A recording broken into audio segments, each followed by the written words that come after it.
Une, une ruralité en marche. Et vous allez comprendre qu'on a parlé d'absinthe ici, la fameuse fée verte, la muse verte, comme on l'appelait, interdite depuis 1915. Et on buvait cette absinthe dans des bistrots qui, hélas, disparaissent. Tu voulais nous en parler? Mais oui, parce que nos campagnes se vident de leurs petits commerces, ça c'est une triste réalité. Et les premiers touchés, ce sont les bistrots. C'est vraiment la vie d'un village, hein. Le bistrot, le point névralgique. Dans le Vexin, ça n'est pas une fatalité. À Valmondois, deux sœurs ont repris un petit peu le bistrot de leur enfance. Elles ont quitté la capitale et sa folie. Elles ont ouvert un lieu où il fait bon manger de la nourriture d'ici, un petit peu comme à la maison, où il fait bon retrouver les voisins, et oui, parfois, il fait bon danser. Valmondois, une commune d'environ 1000 habitants nichée au cœur du Vexin. Valmondois, c'est son église, sa mairie et son unique bistrot. Mais qui dit ruralité ne dit pas morosité.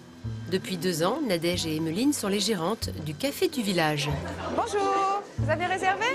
À quel nom? En reprenant cette affaire, les deux sœurs ont voulu en faire un lieu de vie et de rencontre incontournable dans le village. C'est-à-dire qu'on voulait, dans un petit village de 1000 habitants, arriver à ce que tout le monde puisse venir manger ici, dans ce petit village, créer un lieu populaire, atypique. Un objectif qui leur tenait à cœur, car c'est ici qu'elles sont nées. Et ce café, elles ont grandi avec.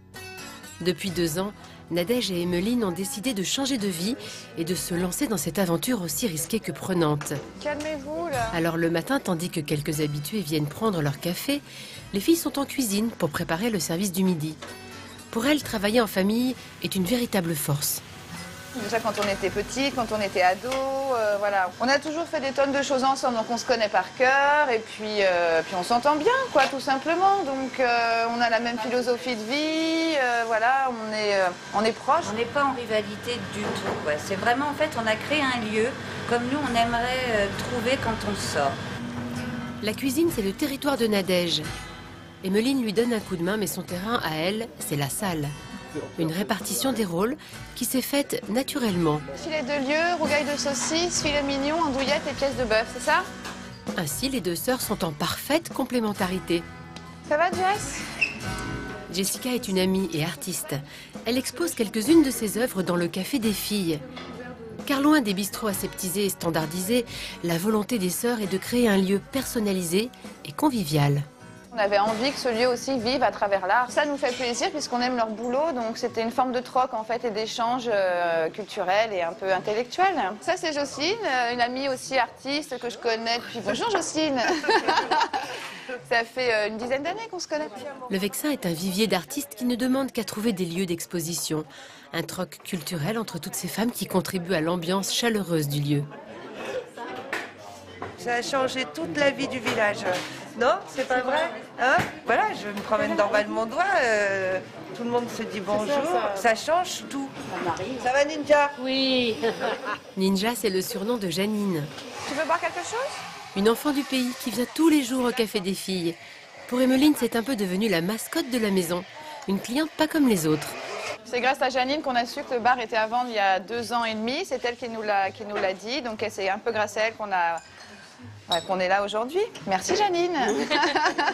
Janine a toujours connu le café et depuis l'arrivée des deux sœurs, c'est devenu un vrai lieu de rendez-vous pour les Valmondois.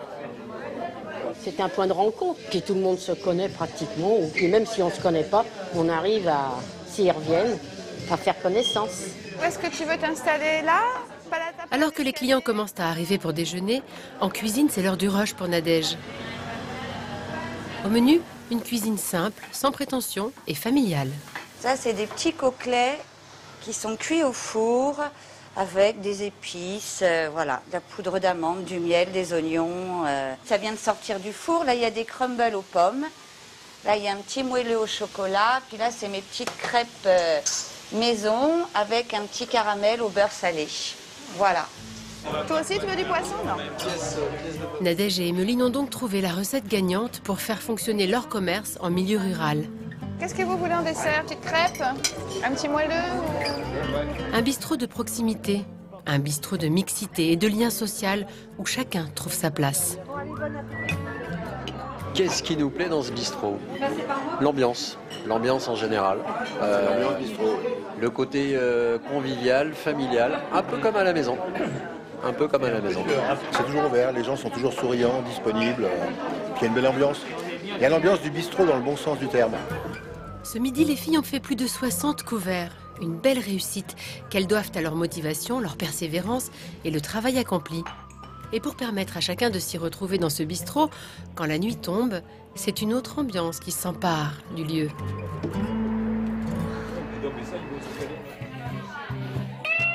Une fois par mois, c'est café-concert.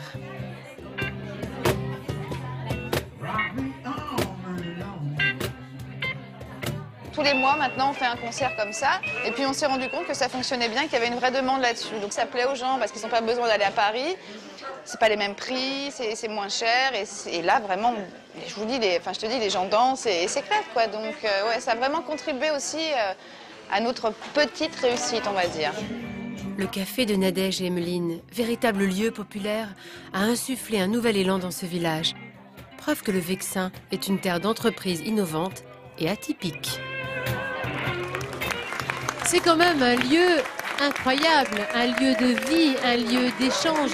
Le lien social, il est vraiment présent dans les bistrots. Et ces deux sœurs, elles ont eu entièrement raison. Les villages se vident de leurs bars. Quelques chiffres, toi qui aimes bien les chiffres, Laurent. Bien, oui. Au début du XXe siècle, 600 000 bistrots en France. En 1960, 200 000. Aujourd'hui, un peu moins de 40 000. Entre 2003 et 2011, on en a déjà perdu 6 000. C'est beaucoup.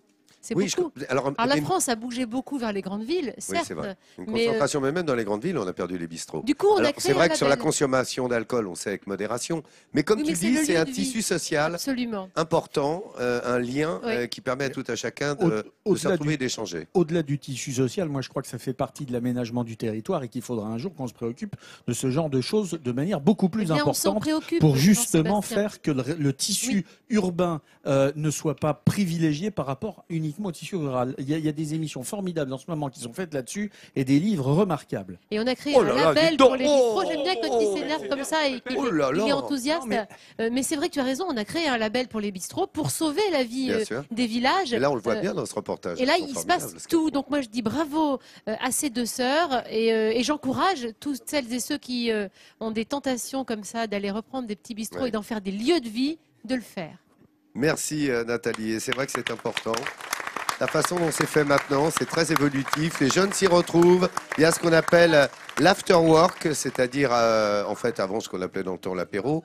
Et puis après, il y a le happy hour, c'est-à-dire qu'on permet à tout à chacun de venir et d'avoir des prix. Il y a tout, c'est évolutif, c'est au gré de l'imagination. Il y a de la musique, on s'y retrouve, ça joue, il y a des gens qui peignent. Voilà, et on le rencontre souvent, nous, effectivement, en région. Et tant mieux. En tous les cas, coup de chapeau à ces dames qui font revivre cet endroit. Voilà, une fois de plus, on vous montre. On va à la rencontre de ceux qui font en France.